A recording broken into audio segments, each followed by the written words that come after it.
a chip, take a dip. It's time to feed your brain. We got the myths, we got the legends. It's spicy and it's true.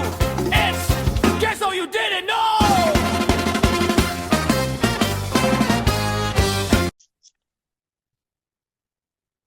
Hey there, everybody out there listening today. It's the Queso You Didn't Know podcast. Obviously, I'm Queso, and joining me as always is the unbeatable, undeniable.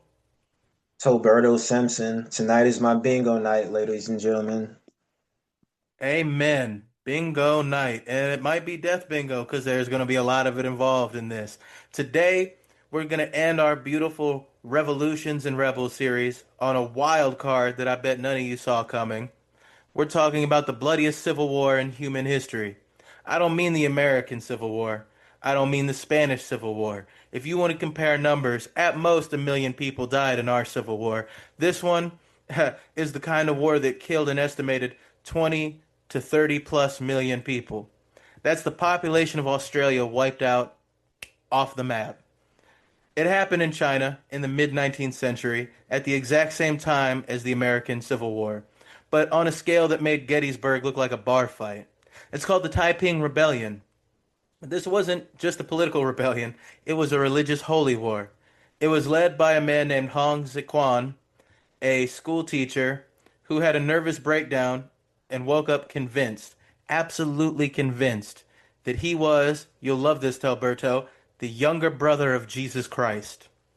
He didn't just want to overthrow the government, he wanted to build the heavenly kingdom of great peace, Taiping Tianguao, on earth. He banned opium, he banned alcohol, he separated men and women into different camps, and he declared a civil war on the ruling Qing dynasty, whom he called the Manchu demons. For 14 years, this god-worshipping army ravaged 17 provinces, nearly toppled the Chinese Empire, and created a bizarre theocratic state in the heart of the Yangtze Valley. So today, we're going to look at how a failed school exam student became a self-proclaimed God King, and how his dream of great peace turned into a nightmare of absolute destruction. Well, to start off with, I'm not gonna lie. This reminds me of the Family Guy joke. I know you remember when I think it was Stewie who was all like, "Yeah, I met Jesus." He's like, Brian was all like, "Is he black or is he white?" "Oh, he's actually Asian. You know, his name is Han. Jesus Han." Says he doesn't know where the whole Christ thing came from. But yeah, I was like, damn, was Family Guy on to something? You know? But all jokes aside, making it look like a bar fight is a crazy statement, but a fitting statement nonetheless. I'll say that much. Truthfully, now that I think about it, it is interesting how the whole feudal system, which was the original system of government in China, how that broke it off into just China being set up, being brought together and set up as a whole nation, then them still having little dynasties and stuff. It's kind of like what the Italian mafia did with certain families and stuff, but on a bigger level, because like there's different dynasties and stuff, different families. It's, sort of being in symbiosis of each other. I'll say that much. Oh yeah, oh yeah. And then you start seeing that when they set up this bureaucratic state, like the test he failed was based off of Confucianism, which is how they ran the government and did their politics. And the way the questions were worded, I wish I had an example here to give you, but I think they said 1% of everyone that had ever taken that test passed it. So it was a government that was literally designed to say, hey, you could work your way up the ladder too if you can pass this test. But we're going to set it up so it's a test that this many of you can actually pass and move up in life. Yeah, always got to throw out those little roadblocks some governments have too. But a God worshiping army, It's quite it literally like you were saying, dude. It's like Jesus Hong, but this dude is leading China on a reverse crusade. I don't know, I guess going from east to west, but it's weird to think about the Chinese crusade.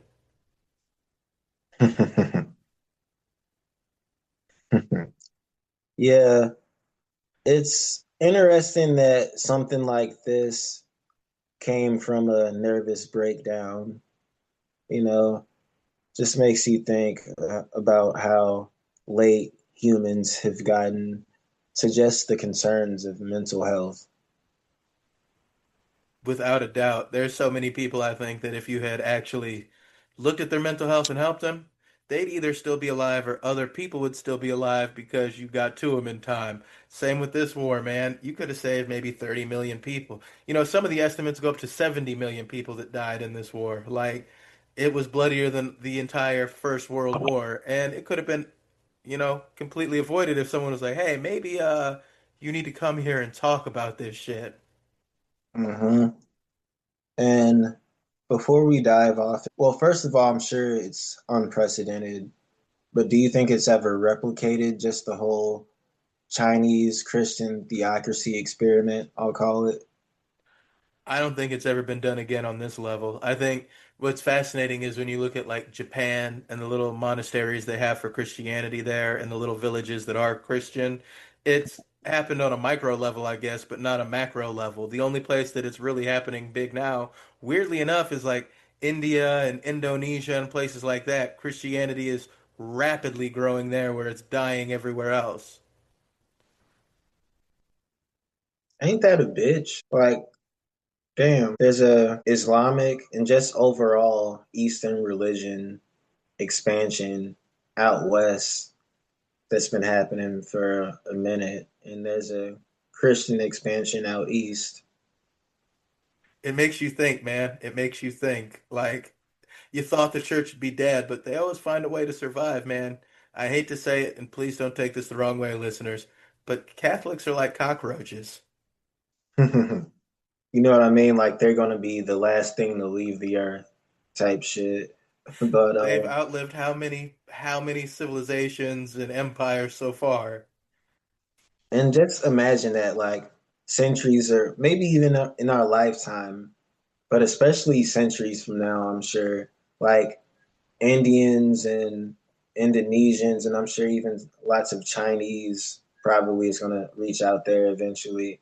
They're gonna be like the new zealous Christians. Like we look at Southerners, like Bible Belt Southerners and stuff. Like that's a hell of a sight, And my kids will be sitting there looking at the Indian Pope. right? Like damn those Indians and their Christianity. Like that's actually gonna be a thing. Actually gonna be a thought. And before we die off, man, we're gonna see the last nuns in America, I think. They just had a study come out that said we are the least religious generation to ever live in America. Like they question, they did this whole survey and asked, do you believe in a God, this and that? And basically, we're a nation of more than Christian and Islam and Buddhist. We're a nation of atheists and agnostics. Mhm. Yeah, and other than Miss Duchesne, are there any other saints that came from Florissant? Do you know? Not that I know of, no. I mean, I'm sure there probably will be eventually, but sainthood is a weird thing, and the parameters are weird, and they make it just even more weird now. Like Joan of Arc is a saint, but it's like all you did was say God talked to you and died. Yeah, yeah. You know the best part about the Catholic Church? Every church has the bones of a saint in it. Cannibal cult, man, they literally believe in transubstantiation. That's where when you take your communion wafer and your wine, you truly believe it becomes the blood and body of Christ. You are literally eating human flesh and drinking blood. You are a cannibal cult.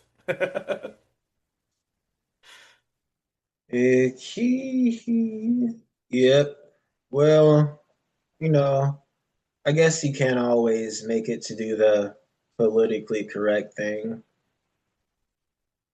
You but hope, but it is what it is. But eventually, you got to end up, criticizing some people. and it's nothing But against them. It's just when you look at it from the outside looking in, you go to any church, man. Do the Jehovah's Witnesses sing like every other Christian church sings? yeah, it's like, yeah, like three songs a meeting.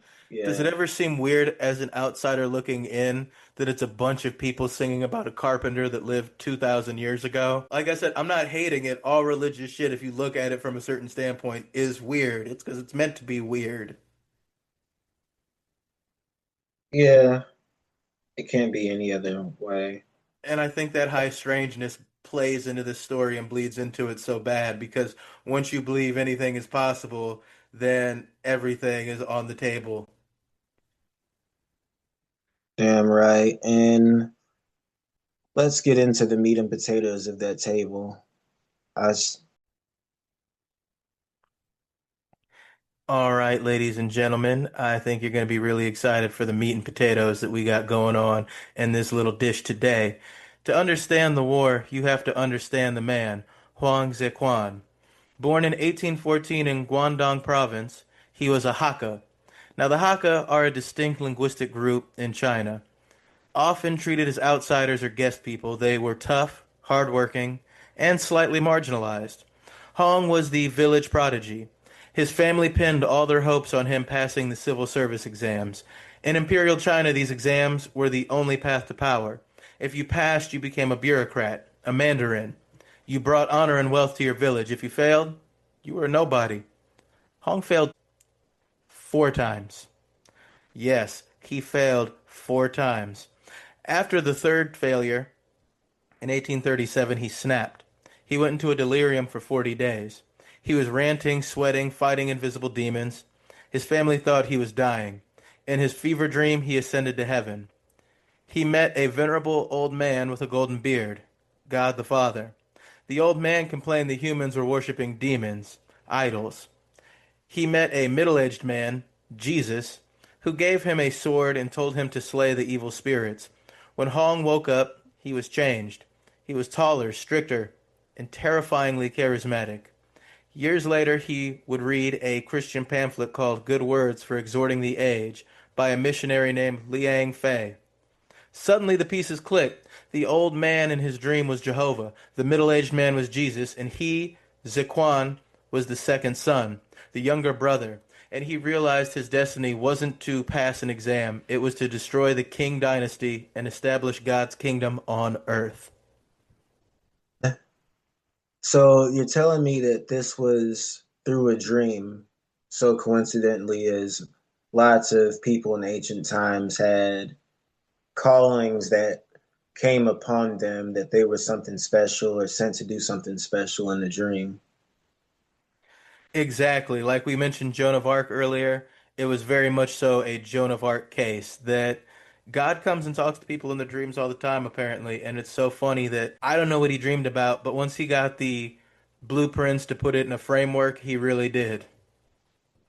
Yeah, and all in all, do you think that apart from this nervous breakdown that I'm sure played a part into why he went off on a tangent the way he did and just did such such I don't want to say outlandish things, but I mean basically, things to a certain level. I'm sure they stem from mental health reasons and also because of just pressure overall that he was feeling and pressure that he was supposed to be some child. Well, he was the village prodigy, as you said. So I think that plays a big part in it. I think what you're seeing is when you're told you're the smartest guy in the room and you realize you're not, you need some way to justify your existence. Exactly. That in his eyes, he was always a man on a mission. And if mission wasn't school, the mission was going to be tear down who made the school because he was meant to be somebody. I hate to make the comparison, but Hitler, if they had just let him go to art school, would we have had the Third Reich? yeah, certain things make you think. And yeah, it's like this quote that I saw yesterday, something to the effect of all the human weaknesses and illnesses, envy is the only one that nobody admits to. It's like brings me back to what you said. It's like when you're told that you're the smartest guy in the room for so long, then you find out you're kind of mediocre. It kind of brings out another side in you. Some people snap when that happens, that without that identity, who are you? It really is quite literally what he's going through, an identity crisis. Yeah, it makes you think. It's like that whole cliche story of the guy who he's the big high school basketball or football star, and that's all well and good, but lo and behold, one of these days he moves on to college, and guess what? Every guy that plays basketball or football there was the high school football or basketball star. So now you're going to see who's really the fittest of the fittest, you know? And only so many rise up to that level. And that's why a lot of guys kind of crash out there, you know, at that college level. I think that is the best comparison you could make, really. And exactly that your whole life you were told you were a star running back, or you were a star pitcher, or you were a star forward.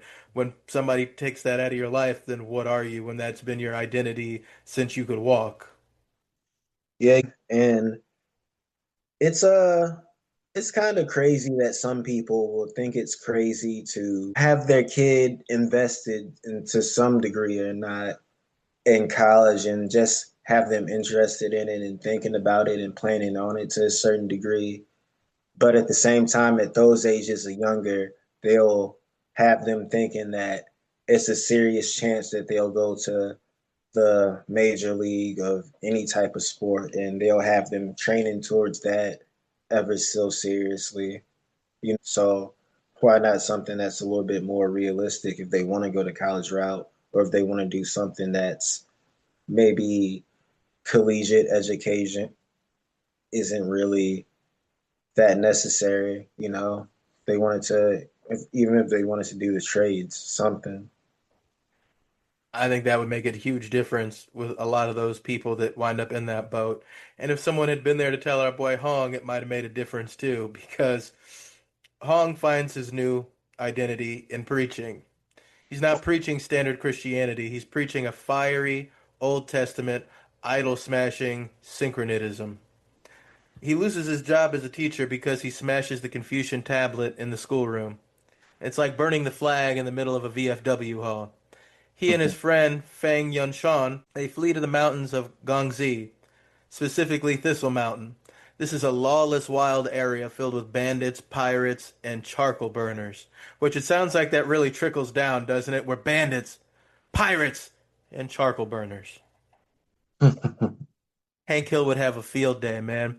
It's the perfect place to start a cult, though. They start forming the god worshipping society, the Bai Shang Di Huai. They start smashing idols in local temples. They preach equality. They say that all men are brothers and all women are sisters under God. The message is incredibly attractive to the poor. The Hakkas, the charcoal burners, the miners, they flock to him. Why? Because the King dynasty, the Manchus, were seen as corrupt foreign occupiers who couldn't protect the people from bandits or the British. Remember, the Opium War had just happened. Hong offers them dignity. He offers them food, and he offers them a divine mandate to kill the Manchu demons. By 1850, he has tens of thousands of followers, armed with farm tools, and the most dangerous weapon of all, religious fanaticism. That's that's interesting as hell. It's pretty interesting just to see how he went about getting his followers, you know. Do you think it was really an example of showing and proving that he was fit to lead? I think it shows that even after his mental break, he was still smart enough to know how to work a room. I think that's what you really do see here is that even after his mental break, he's smart. He knows what he wants. And if you think about it, does it not make him stupid like a fox that this kid knew, okay, I have to go start a cult to take down what started to take me down. If I can break those tests, then everyone's on equal footing. And I did what I was supposed to do, and I'm a great man. I almost wonder, I don't know how much he really believed in it and how much was him just playing the room.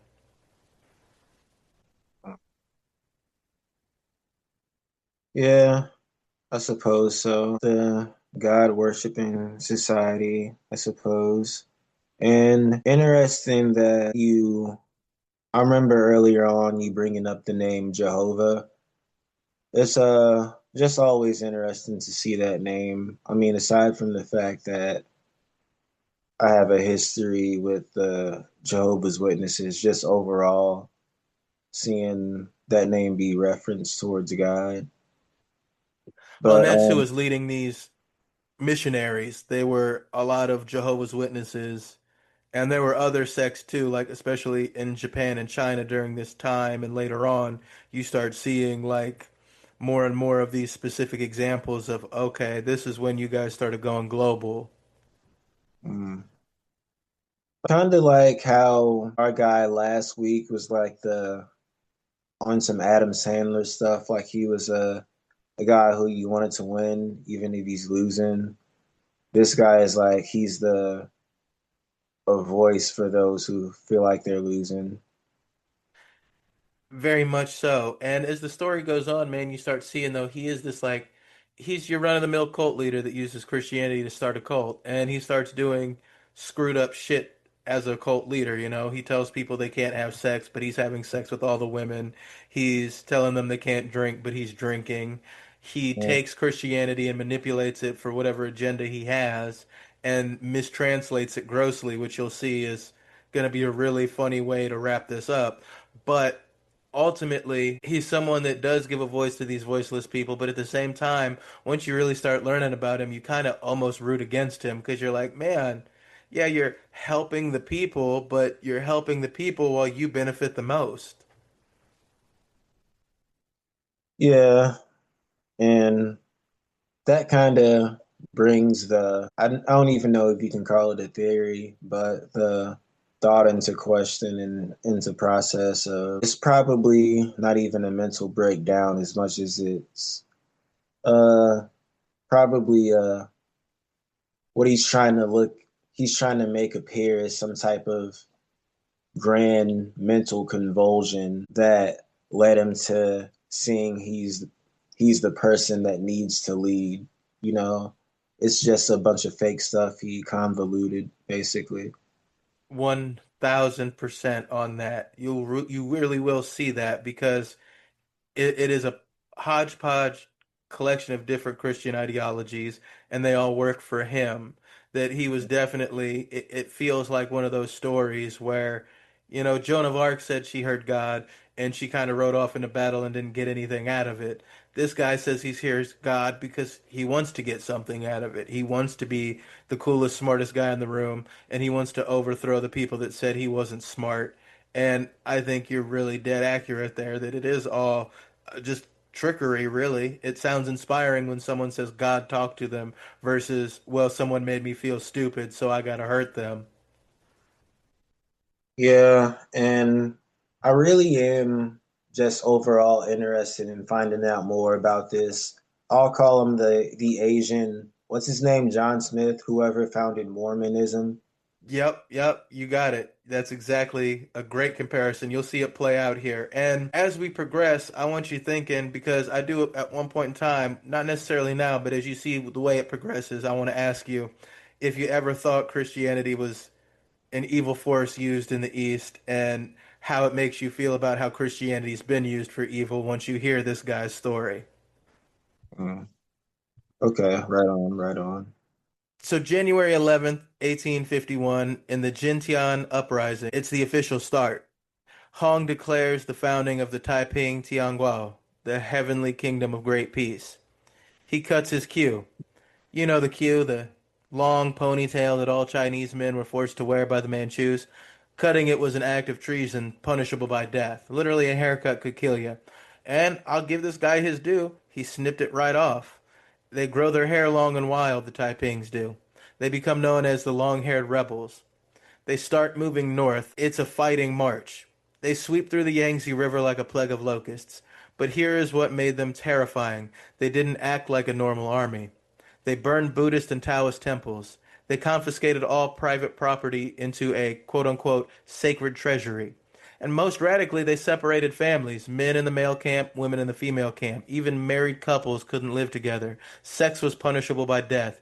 Yet their army grew. By the time they reached the Yangtze, they had hundreds of thousands of people. In March 1853, they captured Nanjing, the second most important city in China. They named it Tianjin, the heavenly capital, and they slaughter the entire Manchu garrison. 30,000 men, women, and children. The river runs red. Huang Zequan enters the city in a yellow sedan chair. He has found his Jerusalem. Okay, now, yeah, it's exactly what I said it is because this just reminds me overall of that person that they'll play victim for no reason to something you did or whatever and go on and on about that. Then when it's all over or when nobody's looking, they'll look up at you and do a little sarcastic scowl or smirk or something like that.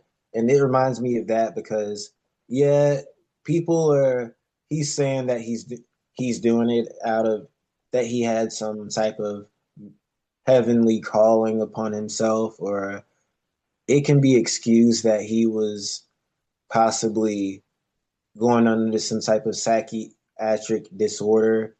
But when you do things like this that are very intentional, very orchestrated, very on some level skilled and very step by step, it says that you are very sane, you know, Insane and people have trouble organizing, yes.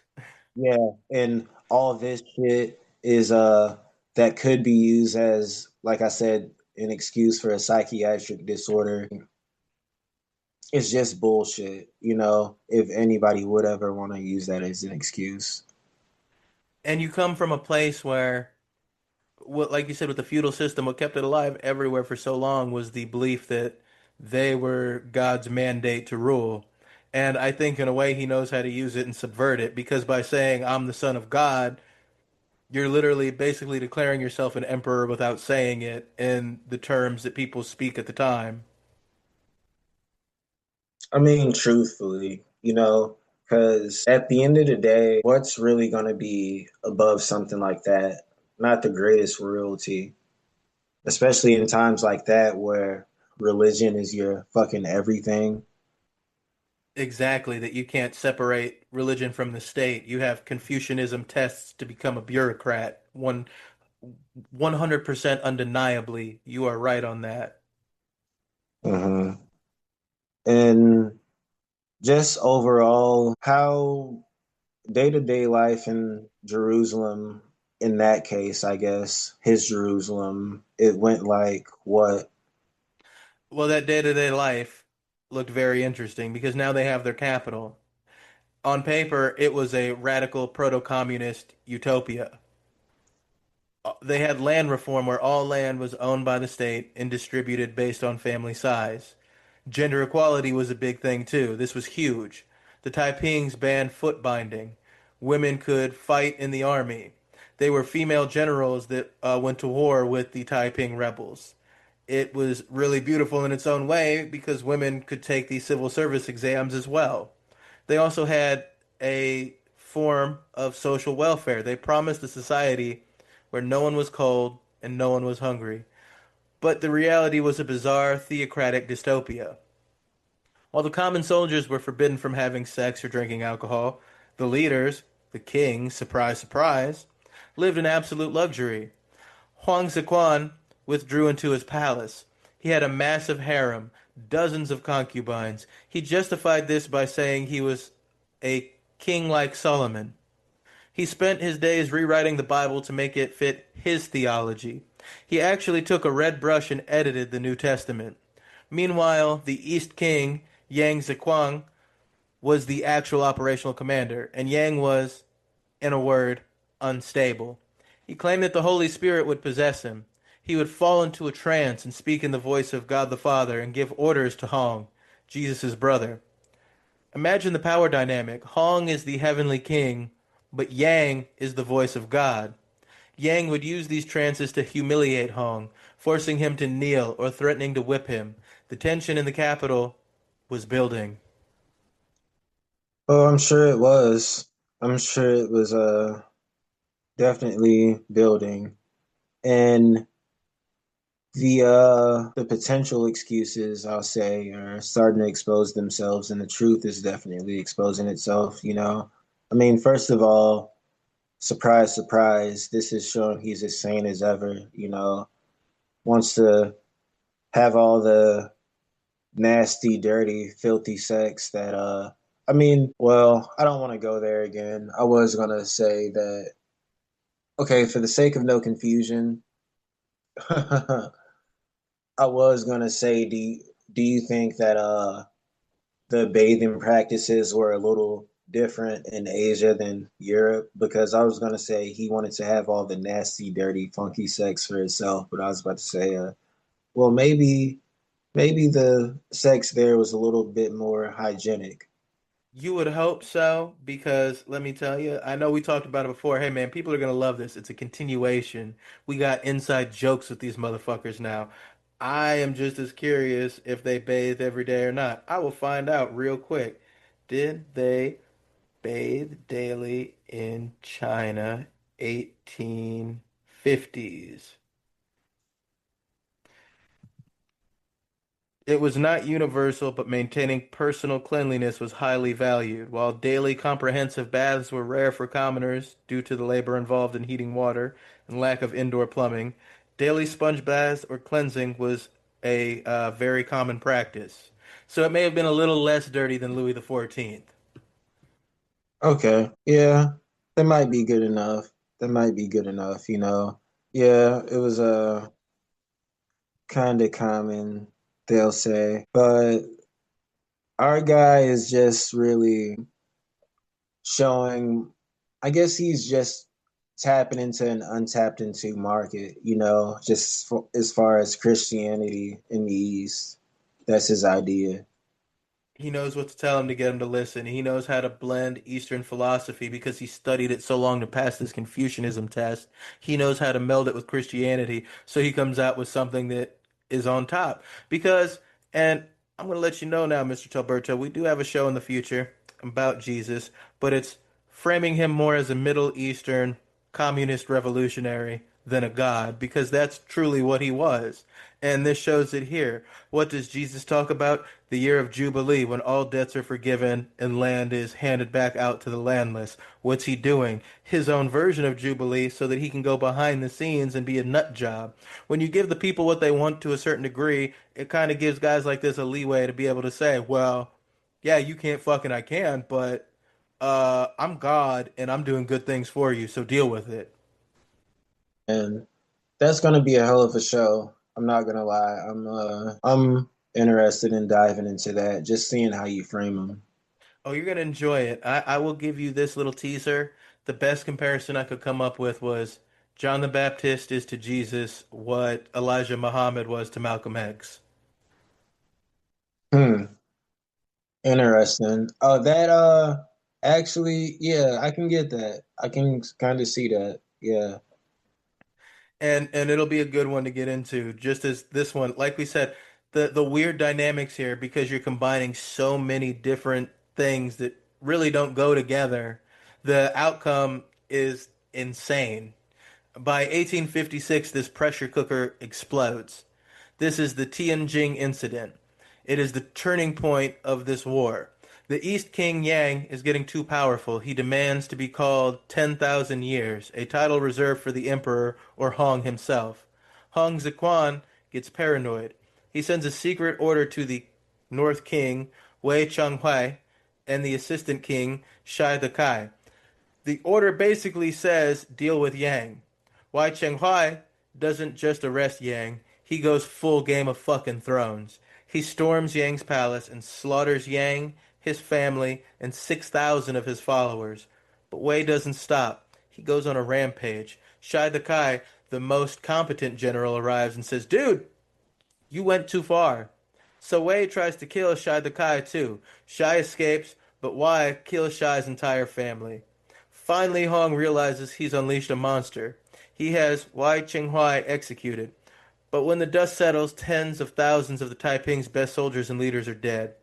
Killed not by the king, but by each other. The rebellion never fully recovers. They lose their best strategic minds. From 1856 on, They were fighting a defensive war. Boy. And it's so obvious where this is headed because, yeah, perfect example of somebody getting some authority in their hands and doing too much with it to their own detriment.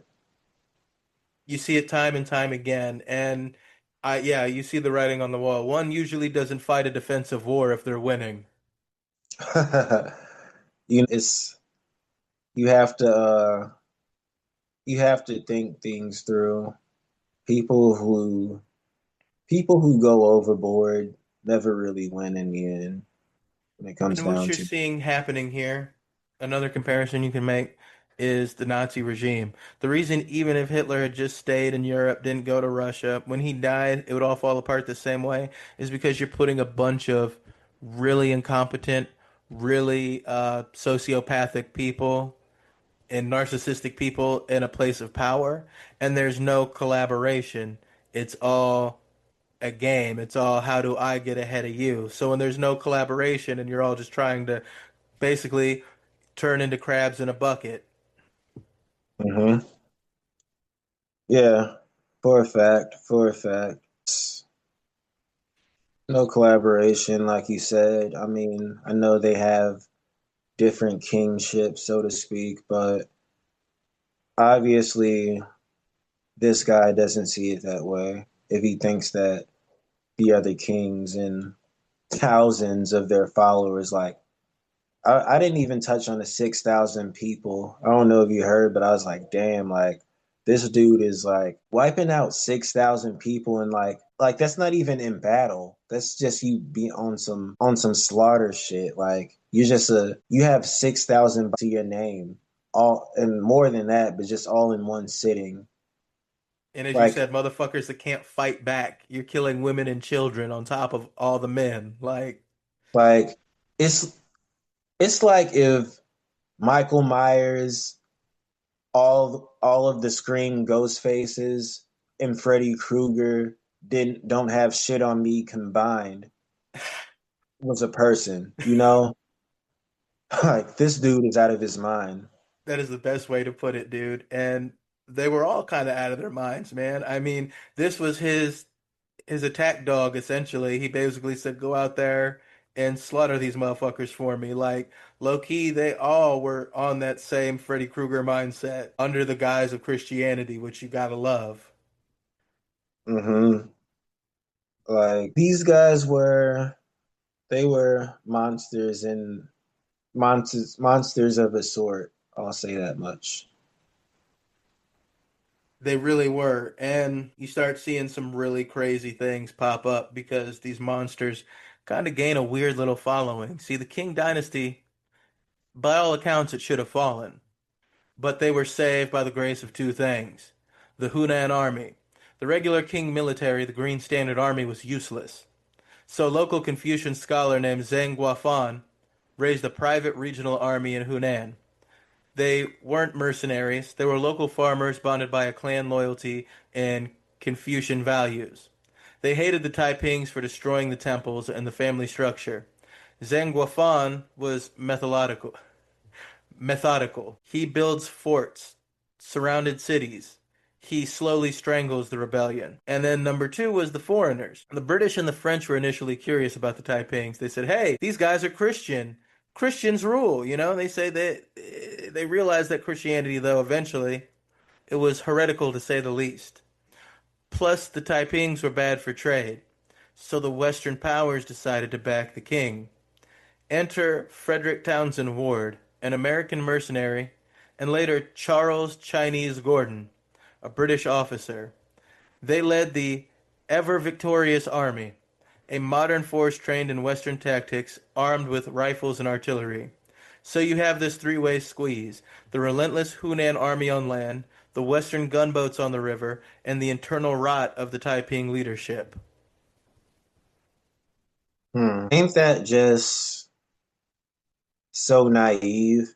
It just says something about the level of naivete within even certain world leaders at that time and just what they had to graduate to.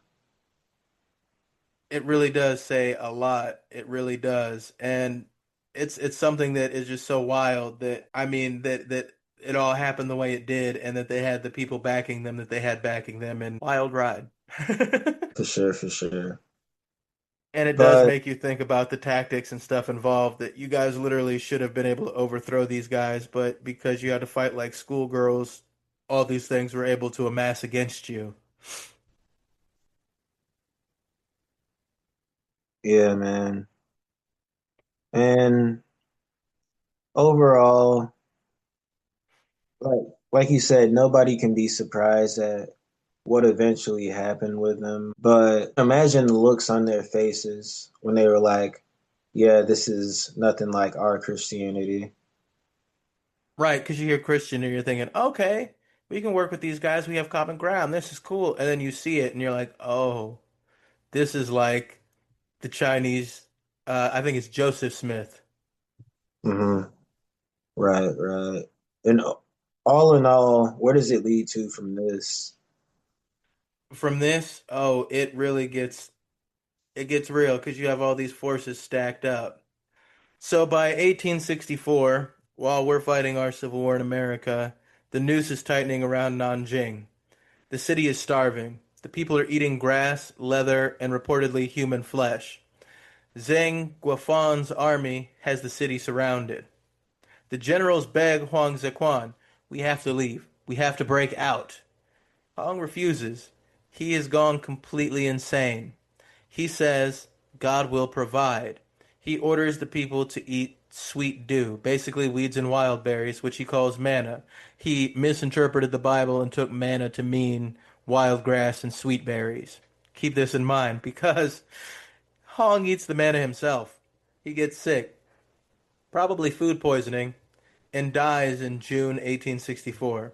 Some say he committed suicide by poison, but the weed theory fits his delusion. A month later, the walls are breached. The king forces pour in. What follows is apocalyptical. The Taiping defenders refuse to surrender. They set themselves on fire. They charge into the swords. 100,000 people are slaughtered in the sack of the city. Zheng Guofan reports that not a single Taiping surrendered. Hong's body was dug up, beheaded, burned, and the ashes were blasted out of a cannon, so he could no longer have a resting place. The heavenly kingdom was gone. Hmm, interesting, unexpected.